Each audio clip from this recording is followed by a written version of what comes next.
बिस्मिल्लाहिर्रहमानिर्रहीम। अस्सलाम वालेकुम स्टूडेंट्स। आज हम प्रूफ करेंगे कि square root 2 is an irrational number. बेटा वैसे हमने प्रीवियस लेक्चर्स में ये बात डिस्कस की थी कि नोट में हमने ये बात पढ़ी थी कि अगर स्क्वायर रूट के अंदर अगर एक प्राइम नंबर आ जाए तो हम उसको कहते हैं कि वो एक इर्रेशनल नंबर है। ठीक है। और दूसरे वे से हमने बात ये भी सीखी थी कि बेटा अगर हम इसको सॉल्व करते हैं कैलकुलेटर के साथ तो हमारे पास आंसर डेसिमल में आता है। और यू नो वेरी वेल कि अब अगर इसका आंसर डेसिमल में आएगा तो हमने उससे आगे 3 कैटेगरीज पढ़ी थी कि एक टर्मिनेटिंग डेसिमल होता है, एक रिकरिंग डेसिमल होता है और एक नॉन टर्मिनेटिंग डेसिमल होता है। तो जब इसका हम आंसर चेक करते हैं तो इसका रिजल्ट बेटा हमारे पास आता है वो डिजिट के बाद जो है वो डेसिमल के बाद ना तो डिजिट्स रिपीट होते हैं और ना ही वो रुकते हैं। मीन कहने का वो फाइनाइट नहीं होते। ठीक है। तो इस वजह से हम कह सकते हैं कि ये हमारे पास ये एक इर्रेशनल नंबर है। बेटा ये आप चेक कर सकते हैं, you can check this by using calculator and this is an irrational number. Okay. लेकिन आज हमने इसको प्रूव करना है कि किस तरह ये इर्रेशनल नंबर होता है। तो बेटा मैथ्स में प्रूव करने के लिए डिफरेंट वेज होते हैं चीज़ों को प्रूव करने के लिए, लेकिन यहां पे हम जो वे यूज करेंगे वो कंट्राडिक्टरी मेथड यूज करेंगे। कंट्राडिक्टरी मेथड का मीनिंग बेटा ये होता है कि हमने जो चीज सपोज की होगी वो लास्ट पे जाके वो गलत साबित हो जाएगी। ठीक है। मतलब जो चीज हम सपोज करेंगे तो लास्ट पे जाके हम देखेंगे कि जो हमने सपोजिशन की थी वो गलत थी, तो देन हम कहेंगे कि हमारा जो गिवन स्टेटमेंट है वो सही है। ठीक है। तो अब क्लास मैं इसको सपोज स्टार्ट करता हूं सॉल्यूशन। अब स्टूडेंट्स मैं यहाँ पे इसको सबसे पहले इर्रेशनल नंबर हमें पता है इसको प्रूव करना है, तो मैं इसको लेट करता हूं suppose square root 2 is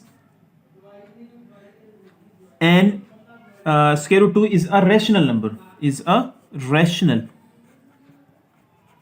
rational number. And secondly आपको पता है कि अगर ये रैशनल नंबर है तो बेटा हम इसको रैशनल नंबर की डेफिनेशन के रिस्पेक्ट लिख सकते हैं ना, p बाई क्यू के इक्वल लिख सकते हैं। ठीक है। और यू नो के p एंड q ये बिलोंग कहां से करेंगे, z से, इंटीजर से, and q not equal to 0 होगा। ये बेटा हमने डेफिनेशन पढ़ी है रैशनल नंबर की। आल्सो सेकेंडली हम ये लेट करेंगे and also suppose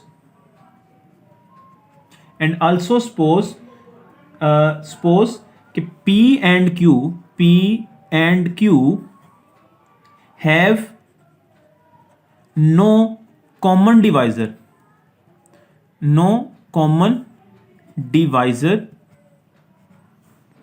other than 1।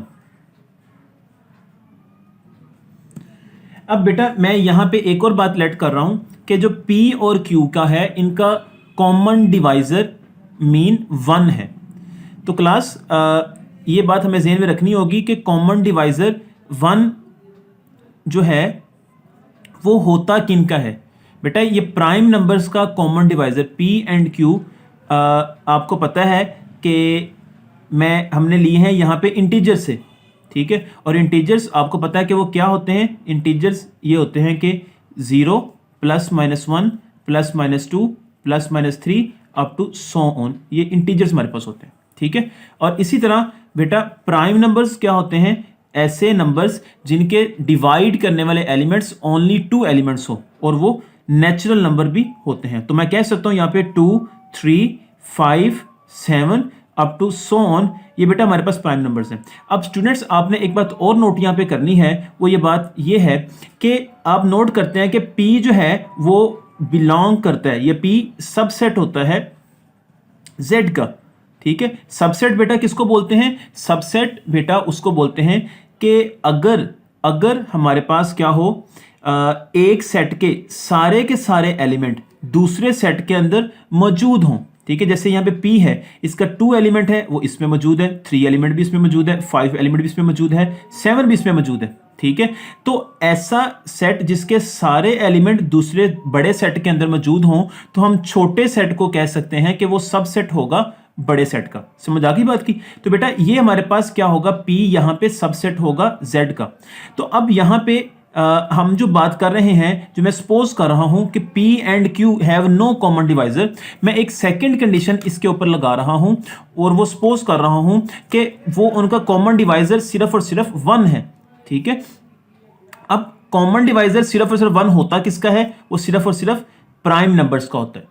वो कैसे? स्टूडेंट्स आपको पता है कि प्राइम नंबर के डिवाइजर सिर्फ और सिर्फ 2 होते हैं, एक तो वो 1 पे डिवाइड होता है और एक वो अपने आप पे डिवाइड होता है। जैसे 2 है तो 2 1 पे डिवाइड होगा और 2 पे डिवाइड होगा। ठीक है, इसी तरह 3 डिवाइड होगा सिर्फ और सिर्फ 1 पे होगा और 3 पे डिवाइड होगा। ठीक है ना, तो अब यहां पे कॉमन डिवाइजर आप देखिए 2 3 5 7 सभी का कॉमन डिवाइजर क्या है, सिर्फ एक नंबर होगा, वो 1 होगा। समझ आ गई बात की? तो हमने यहां पे एक सेकंड कंडीशन लगाई है कि वो भी सपोज किया कि p और q का कॉमन डिवाइजर 1 है। अब हमने यहां पे बेटा ये चीजें लेट की हैं। अब मैं इसको अब सॉल्व करूंगा और अल्टीमेट लास्ट पे जाके प्रूफ ये हो जाएगा कि जो हमने ये चीज लेट की थी कि कॉमन डिवाइजर 1 है, वो वहां पे जाके हम देखेंगे लास्ट पे तो वो एक से ज्यादा कॉमन डिवाइजर भी होंगे। मीन कहने का कि 1 के अलावा भी कोई और नंबर भी दोनों एलिमेंट्स p और q को डिवाइड कर रहे होंगे। तो फिर हम कह सकते हैं कि वो हमारे पास बात गलत हो गई जो हमने शुरू में लेट की थी। तो फिर हम कह सकते हैं कि हमारे पास ये जो गिवन स्टेटमेंट है वो वाकई ही ये स्क्वायर रूट 2 इरेशनल नंबर है। ठीक है, तो अब हम स्टार्ट करते हैं। तो बेटा हम इसको फिर अगेन लेते हैं, इसका स्क्वायर रूट 2 फ्रॉम 1, इसको 1 का नाम दे दें, फ्रॉम 1। ठीक है, देन क्या होगा स्टूडेंट्स कि square root 2 is equal to p by q होगा। अब मैं दोनों तरफ इट इंप्लाइज दैट, अगर बेटा मैथ्स में कोई स्टेप अगर डायरेक्ट करते हैं हम तो या कोई कंक्लूजन टाइप हम रिजल्ट लिखते हैं तो उसके लिए हम ये अलामत यूज करते हैं इट इंप्लाइज दैट की। ठीक है, तो अब मैं दोनों तरफ स्क्वायर लेता हूं तो क्या होगा, ऐसे हो जाएगा ना। तो यहां पे 2 ये कैंसिल हो जाएगा इसके साथ, तो पीछे रह जाएगा p square over q square. बेटा ये हमारे पास रिजल्ट आ जाएगा यहां से। ओके, अब बेटा इसको अगर मैं क्रॉस मल्टीप्लाई करता हूं तो 2q उधर चला जाएगा और ये p स्क्वायर हो जाएगा। अब स्टूडेंट्स अब इससे हमने रिजल्ट देखने हैं। अब बेटा इट इंप्लाइज दैट, अब देखें जरा कि p स्क्वायर वो इक्वल किसके है, 2q स्क्वायर के, ऐसे ही है ना। तो बेटा अगर हमारे पास कोई नंबर, जैसे यहां पे देखें बेटा, जब 2 के साथ कोई नंबर मल्टीप्लाई होता है, 2 के साथ कोई नंबर अगर मल्टीप्लाई होता है तो बेटा वो आंसर, वो वैल्यू हमेशा इवन नंबर होता है। आप देखें, आप q की जगह पे लिखें 1 लिखें, मतलब 1 लिखें तो 2 एक बार 1 होगा। अब q की जगह आप 2 लिखें तो 2 का स्क्वायर क्या होगा, 4। तो 4 को मल्टीप्लाई करेंगे 2 के साथ तो कितना आ जाएगा, 8 आ जाएगा। मैं लिख के दिखा देता हूं आपको बेटा, देखें। अब यहां पे जो q लेना है वो बेटा हमने इंटीजर्स लेना है और वो क्या होगा हमारे पास, वो प्राइम नंबर में से होगा। अब देखें जरा, अब 2 को मल्टीप्लाई करें आप, फर्स्ट वैल्यू आप q की जगह पुट करके देख लें, 2 का स्क्वायर। ठीक है, तो क्या होगा 2 इंटू 4, तो आंसर आ जाएगा 8। इसी तरह अब जब q की जगह पे 3 पुट करेंगे, 3 का स्क्वायर 9, 9 2 ज़ा 18। ठीक है, इसी तरह अब जब आप पुट करेंगे 4 यहां पे तो 4 2 ज़ा 16 और 16 2 ज़ा 32। तो मीन कहने का बेटा ये जितने भी रिजल्ट्स आ रहे हैं हम आगे, ये सारे के सारे क्या होते हैं, ये 2 पे डिविजिबल होते हैं, मतलब कहने का कि 2 पे एग्जैक्टली डिवाइड होते हैं। ठीक है, तो हम ये बात यहां से रिजल्ट निकाल सकते हैं कि अगर 2 किसी नंबर के साथ, किसी इंटीजर के साथ, या आप कह सकते हो किसी भी प्राइम नंबर के साथ, 2 किसी भी प्राइम नंबर के साथ अगर मल्टीप्लाई होता है तो उसका जो आंसर आएगा वो बेटा हमेशा इवन नंबर ही आएगा। तो क्यू स्क्वायर का आंसर बेसिकली क्यू स्क्वायर ही था ना इसके लेफ्ट साइड पे, p स्क्वायर सॉरी कहना था। तो पी स्क्वायर का आंसर, पी स्क्वायर की वैल्यू 8 आ गई, पी स्क्वायर की वैल्यू 18 आ गई, पी स्क्वायर की वैल्यू यहाँ पे 32 आ गई। तो पी स्क्वायर का आंसर हमारे पास क्या आएगा, वो इवन नंबर आएगा। तो यही बात मैं यहाँ पे बोल रहा हूं। तो यहां पे मैं एक और बात बता देता हूं बेटा, जब एक इवन नंबर जब मल्टीप्लाई होता है किसी इवन नंबर के साथ, अब देखो ये इवन नंबर भी है 2, ठीक है, वो मल्टीप्लाई होगा जब किसी इवन नंबर के साथ, बेटा आंसर हमेशा इवन आएगा। और एक ऑड नंबर जब मल्टीप्लाई होगा किसी ऑड के साथ, ये रिजल्ट्स हैं बेटा, इस ध्यान में रखने हैं आपने, तो वो आंसर हमेशा ऑड नंबर आएगा। तो अब यहां से हमें पता चल गया कि पी स्क्वायर क्या होगा, यहां पे P square is even number. एक बात हो गई। अब बेटा एंड, अब मैं अभी रिजल्ट बता के हटाऊं आपको कि बेटा अगर हमारे पास अब पी स्क्वायर है, पी स्क्वायर को हम ऐसे लिख सकते हैं ना, पी इंटू पी लिख सकते हैं ना। तो बेटा मैं यही बात आपको समझाना चाह रहा हूं, हमें पता चल गया कि पी स्क्वायर इवन नंबर है। तो अगर मैं पी को पी इंटू पी लिख दूं तो इसको सॉल्व करें दोबारा से, तो पी स्क्वायर बनता ही है ना, बेसिस सेम, पावरें जमा हो जाएंगी, इसकी पावर 1 है, इसकी पावर 1 है, तो ऐड होके पी स्क्वायर बन जाएगा। अब ये बी क्या होगा, इस इवन नंबर होगा बाय यूजिंग दिस डेफिनेशन, ठीक है, क्योंकि इवन नंबर को जब मल्टीप्लाई करते हैं इवन के साथ, अब ये भी इवन नंबर है, ये भी इवन नंबर है, तो उसको मल्टीप्लाई करेंगे तो आंसर क्या आएगा, इवन नंबर, ठीक है। एंड तो इट इंप्लाइज हम कह सकते हैं इससे कि P इज इवन, P हमारे पास क्या होगा, इनमें से इवन होगा। और P अगर इवन है तो यू नो वेरी वेल कि डेट इज P अगर इवन नंबर है तो P किसी 2 के साथ मल्टीप्लाई लिख सकते हैं। मतलब P अगर इवन नंबर है तो हम लिख सकते हैं ऐसे कि P is equal to 2 into k, mean कहने का कि K हमारे पास यहां से बिलोंग करेगा, किसी भी इंटीजर से बिलोंग कर सकता है। मैंने यहाँ पे प्राइम नंबर के रिस्पेक्ट बोल रहा था बात, क्योंकि कंडीशन के रिस्पेक्ट यहाँ पे प्राइम नंबर लिख लें अब कि P यहां से जो K है वो किसी भी प्राइम नंबर से आ सकता है। तो मीन अगर हम 2 को मल्टीप्लाई किसी भी प्राइम नंबर के साथ करें तो बेटा आंसर हमेशा हमारे पास वो इवन नंबर ही आएगा। वैसे अगर हम इंटीजर से मल्टीप्लाई भी करें, मतलब z से मल्टीप्लाई करें, z को कोई भी एलिमेंट, मतलब 0 से करें या +1 से करें, +2 से करें, +3 से करें, या -1 -2 से करें, -3 से करें, तो आंसर हमेशा जो है वो हमारे पास इवन ही आएगा। तो नाउ अब हमें एक बात यहाँ से डिसीजन हो गया कि P हमारे पास इवन नंबर है, ठीक है, और वो इवन नंबर है तो जाहिर बात है कि वो 2 पे डिवाइड होगा। इसी तरह से नाउ हम कह सकते हैं कि नाउ फ्रॉम इक्वेशन 2 देन क्या होगा, 2q² which is equal to, अब P की जगह बेटा मैं वैल्यू पुट कर रहा हूं 2k, P की जगह वैल्यू मैंने पुट की 2k, इसका स्क्वायर आ गया, ठीक है, P की जगह वैल्यू पुट की 2k। अब इसको सिंप्लीफाई करें तो क्या बनेगा यहाँ पे 4k² which is equal to 2q², ठीक है। अब ये 2 मल्टीप्लाई हो रहा है, इधर आके क्या हो जाएगा, ये डिवाइड होगा तो वो कैंसिल होकर सिर्फ k² रह जाएगा। मैंने एक डायरेक्ट स्टेप किया बेटा, 2 इधर आके जब मल्टीप्लाई हो रहा है, इधर आके डिवाइड होगा तो यहाँ पे सिर्फ 2k² रह जाएगा, ये वैल्यू रह जाएगी, ठीक है। अब यहाँ पे भी वही चीज बन रही है जो यहाँ पे मैंने लिखी थी। देखें बेटा, यहां पे क्या था कि p² is equal to 2q², और यहां पे अब क्या है, q² which is equal to 2k²। मतलब कहने का कि यहां पे हमने p के बारे में बताया था इस रिलेशन को देखते हुए कि p² is an even. p² even क्यों था, क्योंकि इसके साथ 2 मल्टीप्लाई हो रहा था। इसी तरह अब यहां पे q² के बारे में बताऊंगा, q² इवन कैसे होगा, क्योंकि 2 इसके साथ मल्टीप्लाई हो रहा है। तो मैं बात लिखता हूं यहां पे, इट इंप्लाइज दैट, मैं कह सकता हूं यहां पे q² is even, q² is even.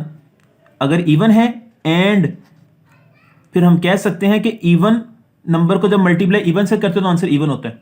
तो मीन अगर q² को मैं इस तरह भी लिख सकता हूं, q into Q, basis same power जमा, तो q² बनता ही है ना। तो मैं कह सकता हूं q into Q is even, वो भी इवन होगा, ठीक है। या इसको इट इंप्लाइज लिख लें, वो ज्यादा बेटर रहेगा। सॉरी, आप इट इम्प्लाइज दैट के बजाय डेट इज लिखें, वो ज़्यादा बेटर रहेगा क्योंकि हमने उसको सिंप्लीफाई किया है, कि हमने यहाँ पे उसको सिंप्लीफाई किया है। डेट इज कि हमने जब इस क्यू स्क्वायर को सिंप्लीफाई किया तो वो Q into Q is even होगा, ठीक है। तो इट इम्प्लाइज दैट, क्योंकि हमें पता है इस बात का कि जब दो इवन नंबर मल्टीप्लाई हो रहे हैं तो आंसर भी इवन होता है, तो हमें पता है कि क्यू इज आल्सो इवन, ठीक है।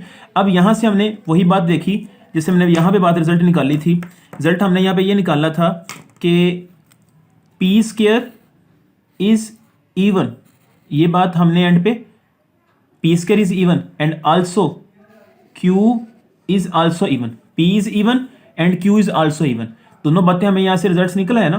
कि हमने शुरू में जो बात की थी वो तो ये बोली थी हमने बात कि p and q have no common divisor other than one, कि सिर्फ वन के अलावा किसी और नंबर पे डिवाइड नहीं होते।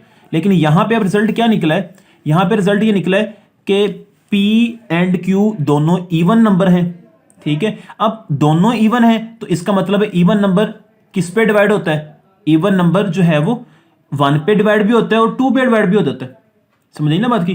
तो पी और क्यू जो है वो टू पे डिवाइड भी हो जाएंगे, ठीक है। तो हम ये बात हमारे पास यहां पे क्या हो गई, कंट्राडिक्शन हो गई। Hence P and q have common divisor, दोनों का कॉमन डिवाइजर है, वो कौन सा है, टू है। सो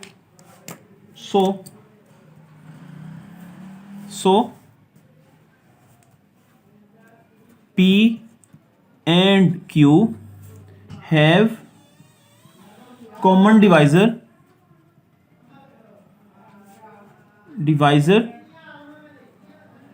other than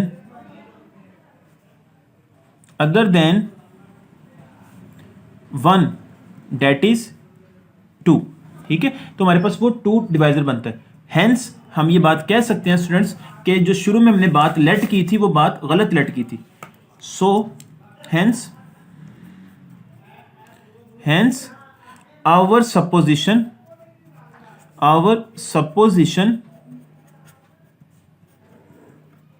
is wrong, कि जो हमने बात लेट की थी शुरू में वो रॉन्ग है। सो हम कह सकते हैं square root 2 is an irrational number. समझ आ गई स्टूडेंट्स। तो यहां से प्रूफ हो गया कि हमारे पास ये इर्रेशनल नंबर है।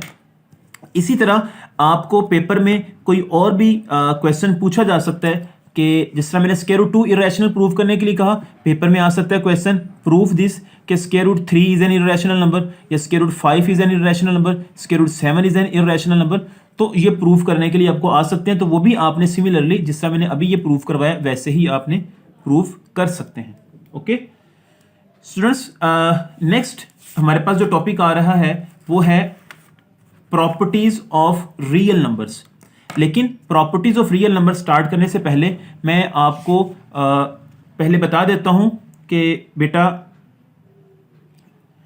कि बाइनरी ऑपरेशन क्या होता है, क्योंकि बाइनरी ऑपरेशन प्रॉपर्टीज के अंदर इंपॉर्टेंट रोल प्ले करता है। तो पहले हम पढ़ लेते हैं यहाँ पे कि बाइनरी ऑपरेशन किसको बोलते हैं। बाइनरी ऑपरेशन किसको कहते हैं स्टूडेंट्स? बहुत सिंपल है कि बाइनरी वर्ड से क्लियर है। बाइनरी का मीन होता है 2, और ऑपरेशन जो हम वहां पे लगाते हैं, ठीक है। वैसे तो सिंपली वर्ड से क्लियर है कि ऐसा ऑपरेशन जो कि दो एलिमेंट्स के दरमियान अप्लाई हो, ठीक है। दोज ऑपरेशन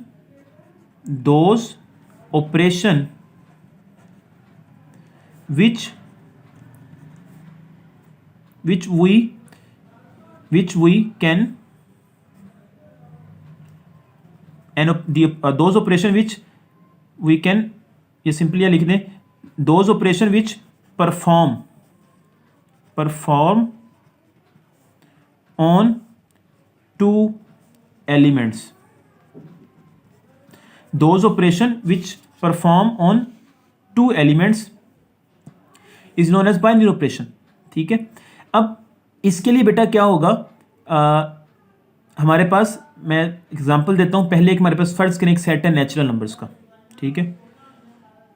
तो नेचुरल नंबर्स के सेट में क्या होगा, 1 2 3 4 अप टू सोन, ऐसे इंटीजर्स आते हैं ना, ऐसे नंबर्स आते हैं। और ऑपरेशन मैं कह देता हूँ यहाँ पे, जो बाइनरी ऑपरेशन है वो कौन कौन से हो सकते हैं बेटा, वो एडिशन भी हो सकता है बाइनरी ऑपरेशन, वो सब्ट्रैक्शन भी हो सकता है, ये डिवीजन भी हो सकता है, और मल्टीप्लिकेशन भी हो सकता है। ये सारे बाइनरी ऑपरेशन हैं। लेकिन यहाँ पे मैं ऑपरेशन अप्लाई करता हूँ एडिशन का, ठीक है। तो मीन अब देखें, आप कोई से दो एलिमेंट लें, यहाँ से 1 ले लें प्लस 2 ले लें, ठीक है। मतलब आपने ये 1 और 2 एलिमेंट दो लिए, एलिमेंट कहाँ से लिए, 1 और 2 एलिमेंट लिए आपने नेचुरल नंबर से, और उनके दरमियान प्लस ऑपरेशन जो मैंने डिसाइड किया था वो अप्लाई किया, तो आंसर इसका आ गया 3। अब बेटा वो 3 एलिमेंट भी बिलोंग करना चाहिए नेचुरल नंबर से, ठीक है।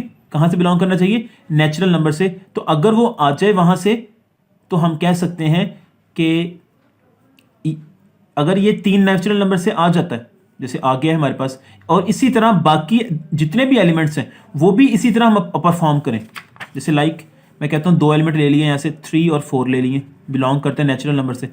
अब 3 और 4 के दरमियान बाइनरी ऑपरेशन ऑपरेट किया प्लस, तो ये 7 आ गया, और 7 भी बिलोंग करते हैं नेचुरल नंबर से। तो अगर हम कोई से 2 एलिमेंट इस सेट से लें और उसके ऊपर ऑपरेशन लगाएं जो हमने डिफाइन किया हुआ है, तो उससे जो आंसर आए वो भी उसी सेट से आए, वो भी उसी सेट से आए, तो हम कहेंगे कि वहां पे हमारे पास बाइनरी ऑपरेशन वो प्लस के रिस्पेक्ट नेचुरल नंबर पे होल्ड करता है। तो हम बोलेंगे कि बाइनरी ऑपरेशन, सो बाइनरी ऑपरेशन, ऑपरेशन कौन सा, एडिशन, बाइनरी ऑपरेशन कौन सा, एडिशन, जिसको प्लस से डिनोट करते हैं, वो होल्ड करता है on binary operation addition on set N holds. समझ आ गई। So binary operation addition on set N holds mean कि वो ट्रू साबित होता है। समझ आ गई बात की, कि वो एलिमेंट भी बिलोंग करना चाहिए उस सेट के अंदर। ओके। अब बेटा मैं इसकी जो इसकी फॉर्मल डेफिनेशन है बाइनरी ऑपरेशन की, मैं वो लिख देता हूं, वो क्या होती है। ये तो मैंने सिंपली आपको समझाने के लिए मैंने बहुत ऊपर लिखी मैंने बात। अब binary operation,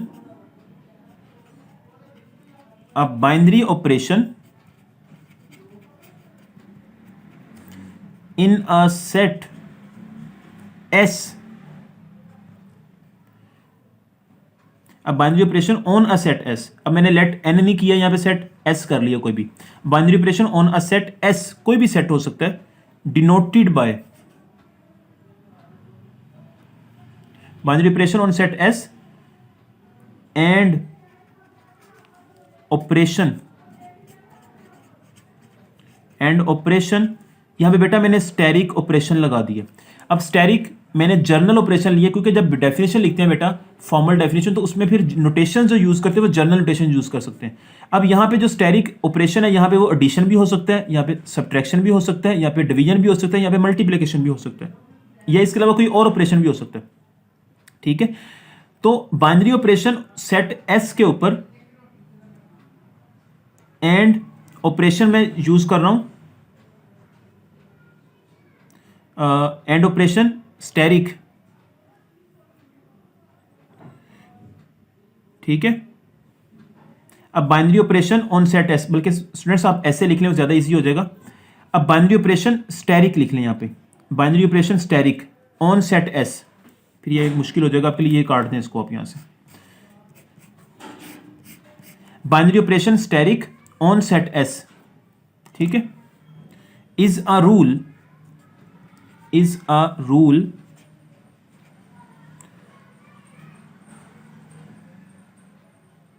is a rule that assigns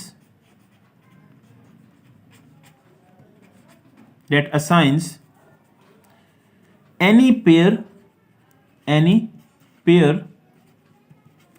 of elements of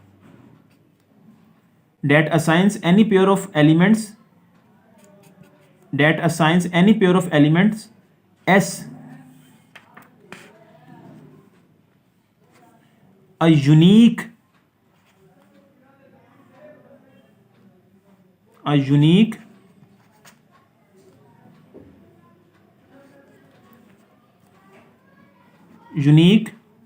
element of S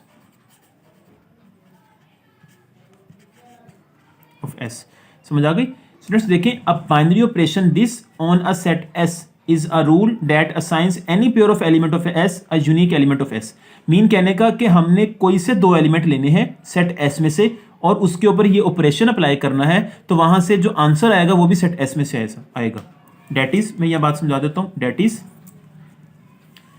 is मैं कहता हूं यहां पे कि दो एलिमेंट्स जनरल मैंने ले लिए, A B बिलोंग करते हैं S से, ठीक है, और A के और B के ऊपर जब एक ऑपरेशन स्टेरिक यूज होता है तो जो उसका आंसर आएगा वो भी बिलोंग करेगा S से, ठीक है। तो हम कह सकते हैं कि ये हमारे पास बाइनरी ऑपरेशन है।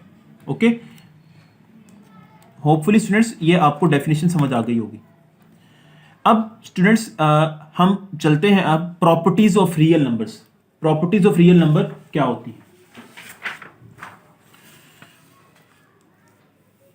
Properties of real number, properties of real numbers, properties of real numbers. Okay,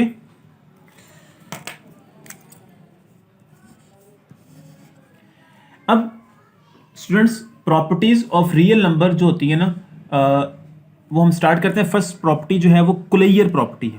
first property मैं बोलता हूं यहां पे कुलैयर प्रॉपर्टी, CLOSURE, कुलैयर प्रॉपर्टी। कुलैयर प्रॉपर्टी बेटा ये क्या होती है? अब कुलैयर प्रॉपर्टी बेटा एडिशन के रिस्पेक्ट भी होती है और रियल नंबर्स पे और मल्टीप्लिकेशन के रिस्पेक्ट भी होती है। तो अब मैं पहले लिखूंगा यहां पे कुलैयर प्रॉपर्टी को दो तरह से लिखूंगा, एडिशन के रिस्पेक्ट भी लिखूंगा और मल्टीप्लिकेशन के रिस्पेक्ट भी लिखूंगा, मल्टीप्लिकेशन के रिस्पेक्ट भी लिखूंगा। अब स्टूडेंट्स यहां पे सेट हमारे पास जो है, यहां पे हमारे पास जो सेट है वो क्या है? रियल नंबर्स का सेट है। ये हमने शुरू में डिफाइन कर लिया। जिस तरह लास्ट मैंने प्रीवियस बताया आपको कि मेरे पास सेट वहां पे क्या था? नेचुरल नंबर्स का एक बार लिया और जब जनरल डेफिनेशन ली तो वहां पे मैंने बोला कि वो एस मैंने सेट लिया। तो यहां पे हमारे पास सेट है रियल नंबर्स का, और real number you know very well कि रियल नंबर के अंदर तमाम रैशनल नंबर भी आते हैं और यूनियन इररेशनल नंबर भी आते हैं। तो रैशनल और इररेशनल का जो यूनियन होता है वो रियल नंबर्स होते हैं, ठीक है। मतलब जितने भी सिर्फ और सिर्फ नंबर्स कौन से यहां पे नहीं आएंगे? सिर्फ आयोटा वाले नंबर नहीं आएंगे जिसको हम कम्प्लेक्स नंबर बोला था। इसके अलावा कोई भी नंबर रियल नंबर्स के अंदर आ सकते हैं। अब स्टूडेंट्स मैं क्या करूंगा, जनरल बात करेंगे अब हम, ठीक है। मैं कहता हूं रियल नंबर में से कोई से दो एलिमेंट लिए, लेट ए और कोमा बी, कोई से दो एलिमेंट लिए रियल नंबर में से, ठीक है, और उन पे एक बार ऑपरेशन यूज करना है एडिशन का। देखें a प्लस बी, ठीक है। अब इसका आंसर बेटा बिलोंग करता है, किससे बिलोंग करता है? R से, ठीक है। यहां पे बेटा लिख देता हूं फॉर ऑल एलिमेंट्स, इसको बोलते हैं फॉर ऑल। ये उल्टा ए जो लगाते हैं ना इसको बोलते हैं फॉर ऑल। फॉर ऑल मतलब कोई भी दो एलिमेंट ले लें आप रियल नंबर में से, उसके ऊपर जब ऑपरेशन यूज करें एडिशन का तो बेटा आंसर भी रियल नंबर से आता है। इसी तरह से फॉर ऑल मतलब जितने भी एलिमेंट्स आप रियल नंबर के अंदर हैं उनमें से कोई से दो एलिमेंट आप यहां से ले लें और उनके दरमियान मल्टीप्लाई मतलब उनको ज़रब दें, मल्टीप्लाई का ऑपरेशन यूज करें तो बेटा उसका आंसर भी बेटा रियल नंबर से आएगा। मल्टीप्लाई को बेटा क्रॉस से भी ज़ाहिर करते हैं और डॉट से भी ज़ाहिर करते हैं। समझ आ गई स्टूडेंट्स? मैं एक एग्जांपल दे देता हूं आपको यहां पे। मैं रियल नंबर में से कोई से दो एलिमेंट ले लेता हूँ, लाइक दिस। मैं कहता हूँ 2 ले लिया और एक कॉमा 3 ले लिया, ये बिलोंग करते हैं रियल नंबर में से। अब 2 और 3 को जब मैं ऐड करता हूँ तो बेटा इसका आंसर क्या आएगा 5, और वो बिलोंग करता है यू नो वेरी वेल के रियल नंबर से बिलोंग करता है। इसी तरह से हम कहते हैं कि 2 और 3 को जब मल्टीप्लाई करते हैं तो उसका आंसर क्या आएगा 6 आएगा, और वो भी बिलोंग करता है रियल नंबर में से। Are you clear? तो अब इस तरह कोई भी एलिमेंट आप रियल नंबर में से ले लें, उन दोनों के दरमियान एडिशन करें उनको, तो आंसर रियल नंबर से आएगा। और इसी तरह अगर कोई से दो एलिमेंट रियल नंबर से ले लें, सिर्फ आयोटा वाला नंबर नहीं लेना, बाकी कोई भी नंबर ले सकते हैं, रैशनल हो या इरेशनल हो, तो आंसर रियल नंबर से बिलोंग करेगा। ठीक है, ये फर्स्ट प्रॉपर्टी होगी। इस प्रॉपर्टी को बोलते हैं कुलैयर प्रॉपर्टी, कि मीन जब दो कोई सी एलिमेंट लें और आंसर रियल नंबर से बिलोंग करे तो उसको बोलते हैं कुलैयर प्रॉपर्टी। सेकंड बेटा हमारे पास है प्रॉपर्टी है, वो है सेकंड है commutative property. Commutative property, commutative property में बेटा क्या होता है, कम्यूटेटिव प्रॉपर्टी में क्या होता है कि इसमें भी हम जनरल बात करते हैं, फॉर ऑल ए बी दो एलिमेंट्स में बिलोंग करते हैं रियल नंबर में से। ठीक है, एडिशन के रिस्पेक्ट भी चेक करेंगे इसको, और हम बेटा यहां पे इसको मल्टीप्लाइकेशन के रिस्पेक्ट भी चेक करेंगे। ओके, अब स्टूडेंट्स जब एडिशन के रिस्पेक्ट चेक करते हैं कम्यूटेटिव प्रॉपर्टी को, तो इसी तरह हमने जो दो एलिमेंट लेने हैं रियल नंबर से बेटा, उनके दरमियान एक बार तो हमने प्लस लगाना है। ठीक है, अब दूसरी बार उनकी जगह तब्दील करनी है एलिमेंट्स की, बी ए। पहले हमने ए बी लिखा, बाद में हम उसकी जगह तब्दील कर देंगे सिंपली बी ए, मतलब जो पहले लिखा था वो बाद में लिख देंगे, जो बाद में लिखा था पहले लिख देंगे। ठीक है, और एडिशन का साइन वही डालना है, तो दोनों का आंसर सेम आएगा। तो बेटा ऐसी चीज को हम बोलते हैं commutative property with respect to addition, वो रियल नंबर के अंदर होल्ड करती है। इसी तरह से बेटा मल्टीप्लिकेशन में भी देख लेते हैं, कोई से दो एलिमेंट लिए ए बी और इनकी जगह तब्दील कर दी बी ए, और इनमें जो ऑपरेशन क्योंकि मल्टीप्लिकेशन के रिस्पेक्ट देखना था तो ये आ रहा है, तो हम कह सकते हैं यहाँ पे ये भी होल्ड करता है, तो हम बोलेंगे कि मल्टीप्लिकेशन के रिस्पेक्ट भी कम्यूटेटिव प्रॉपर्टी होल्ड करती है। मैं एग्जांपल ले लेता हूँ यहाँ पे, फर्ज करें 2 3 ही एलिमेंट हमने लिया हुआ रियल नंबर से। ठीक है, अब मैं 2 और 3 लिखा, दूसरी बार उनकी मैं जगह तब्दील करता हूँ 3 और 2, इनके दरमियान ऑपरेशन एडिशन का है, तो बेटा आंसर इनका 5 आएगा। तो दिस मीन कि आंसर इक्वल आ गया ना, इसका मतलब एडिशन के रिस्पेक्ट कम्यूटेटिव प्रॉपर्टी होल्ड करती है रियल नंबर्स के अंदर। इसी तरह से मैं बात करता हूँ मल्टीप्लिकेशन के रिस्पेक्ट से, वही दो एलिमेंट, ठीक है, इनकी जगह तब्दील कर दी 3 और 2, ऑपरेशन उनके मल्टीप्लिकेशन का ही है, तो सॉल्व करेंगे तो 3 2 6, 3 2 6, तो आंसर सेम आएगा। दिस शोज दैट कि commutative property holds with respect to addition and multiplication on real numbers. Okay, third बेटा हमारे पास यहां पे है, वो है एसोसिएटिव प्रॉपर्टी। एसोसिएटिव प्रॉपर्टी बेटा, एसोसिएटिव प्रॉपर्टी क्या होती है, इसमें भी ऐसे करेंगे। एसोसिएटिव प्रॉपर्टी में बेटा डिफरेंस थोड़ा सा ये है कि इसमें हमने 3 एलिमेंट्स सेलेक्ट करने हैं। मैंने जनरल लेट कर लिया कि ए बी सी बिलोंग करते हैं रियल नंबर में से। ठीक है, और इसको भी हम एडिशन के रिस्पेक्ट चेक करेंगे और मल्टीप्लिकेशन के रिस्पेक्ट हम चेक करेंगे स्टूडेंट्स। मल्टीप्लिकेशन के रिस्पेक्ट देखेंगे स्टूडेंट्स। अब हम देखते हैं यहाँ पे हमने क्या करना है बेटा, ए बी सी पहले तीनों एलिमेंट्स लिख लेना है, इक्वल के रिस्पेक्ट इधर भी लिख लेना है ऐसे ए बी सी। ठीक है, अब इनमें साइन आएगा क्योंकि एडिशन के रिस्पेक्ट चेक करें तो एडिशन का साइन लिख देंगे। एक बार बेटा ब्रैकेट आपने इनके दरमियान अगर लगा दी है पहले दो एलिमेंट्स के दरमियान, तो दूसरी दफा आपने ब्रैकेट लगानी है नेक्स्ट 2 एलिमेंट्स के दरमियान।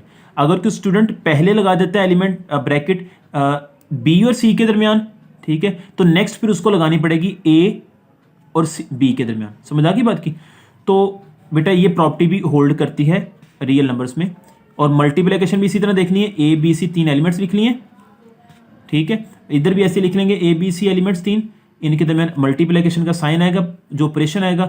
अगर एलिमेंट्स आप फर्स्ट 2 एलिमेंट्स के दरमियान ब्रैकेट लगाते हो तो नेक्स्ट फिर आपको बेटा नेक्स्ट 2 एलिमेंट्स में ब्रैकेट लगानी है। अगर कोई स्टूडेंट बी सी के दरमियान ब्रैकेट लगाता है तो उसको फिर ब्रैकेट नेक्स्ट के लिए ए बी के दरमियान लगानी पड़ेगी। इसको भी आप चेक कर सकते हैं। एग्जाम्पल बेटा आप यहाँ पे ले सकते हैं कि आप कोई से 2 3 और 2, 3 और 4। बेटा ये 3 एलिमेंट्स लेंगे अपने रियल नंबर में से। अब तीनों एलिमेंट्स को आपने लिखा ऐसे 2, 3 और 4। ऑपरेशन इनके दरमियान एडिशन का लगाया, ऑपरेशन इनके दरमियान एडिशन का लगाया। अब स्टूडेंट्स अगर आपने फर्स्ट 2 एलिमेंट्स के दरमियान ब्रैकेट लगाई है तो नेक्स्ट आपको सेकंड 2 के दरमियान लगानी पड़ेगी। फर्स्ट बेटा आपको पता है कि हमेशा पहले ब्रैकेट वाले एलिमेंट को सॉल्व करते हैं। 3 और 2 कितना हो जाएगा, 5 + 4 तो ये 9 हो जाएगा। इसी तरह पहले इन दोनों को सॉल्व करेंगे, 7 + 2 तो 7 और 2 9 हो जाएगा। दिस शोज डैट के associative property hold with respect to addition on real numbers. Similarly बेटा हम यही 3 एलिमेंट्स जो है वो ऑपरेट करेंगे मल्टीप्लिकेशन के रिस्पेक्ट 2, 3, 4। इसी तरह से 2, 3, 4 ऑपरेशन मल्टीप्लिकेशन का यूज किया। अगर फर्स्ट 2 एलिमेंट के दरमियान ब्रैकेट लगाई तो यहाँ पे नेक्स्ट 2 के दरमियान लगाएंगे ब्रैकेट। 3 2 6 होगा, 6 × 4 एंड यहाँ पे बेटा होगा 4 3 12 और 12 2 24 और 6 4 24। दिस शोज डैट के आंसर इक्वल आ गया। दिस शोज डैट हम कह सकते हैं कि associative property holds with respect to addition and multiplication on real numbers. Okay, इसी तरह से बेटा अब हमने डिस्ट्रीब्यूटिव प्रॉपर्टी चेक करते हैं। नेक्स्ट बेटा हमारे पास आ रही है डिस्ट्रीब्यूटिव प्रॉपर्टी। डिस्ट्रीब्यूटिव प्रॉपर्टी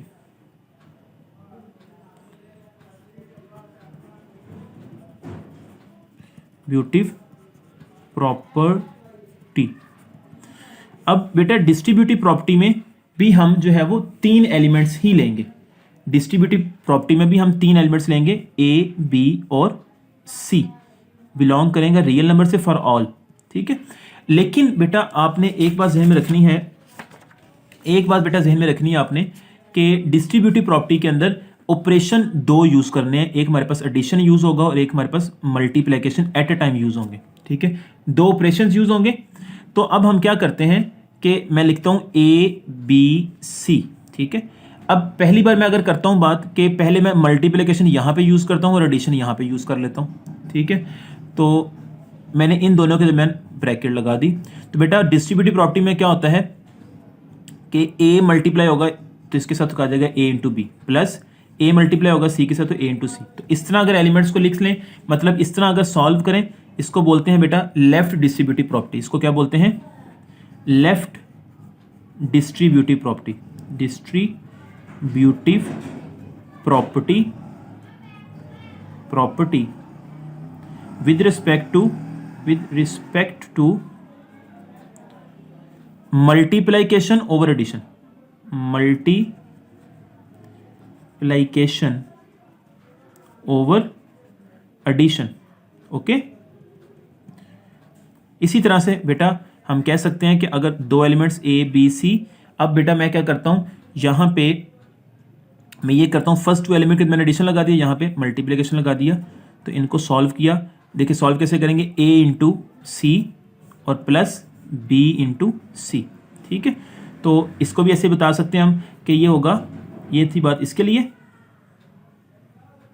और ये इसी तरह इसके लिए होगा। वो क्या होगा, राइट, क्योंकि राइट से मल्टीप्लाई हो रहा है, right distributive property with respect to multiplication over addition. Multiplication over addition. Okay students, बाकी इंशाल्लाह नेक्स्ट प्रॉपर्टीज और भी हैं। ठीक है, वो आइडेंटिटी है और इन्वर्स है और डेंस प्रॉपर्टी है। इंशाल्लाह हम नेक्स्ट लेक्चर में डिस्कस करेंगे। Hopefully you understand this lecture. Students, if you have any problem in this lecture then write in comment box or in WhatsApp group. Okay, Allah Hafiz.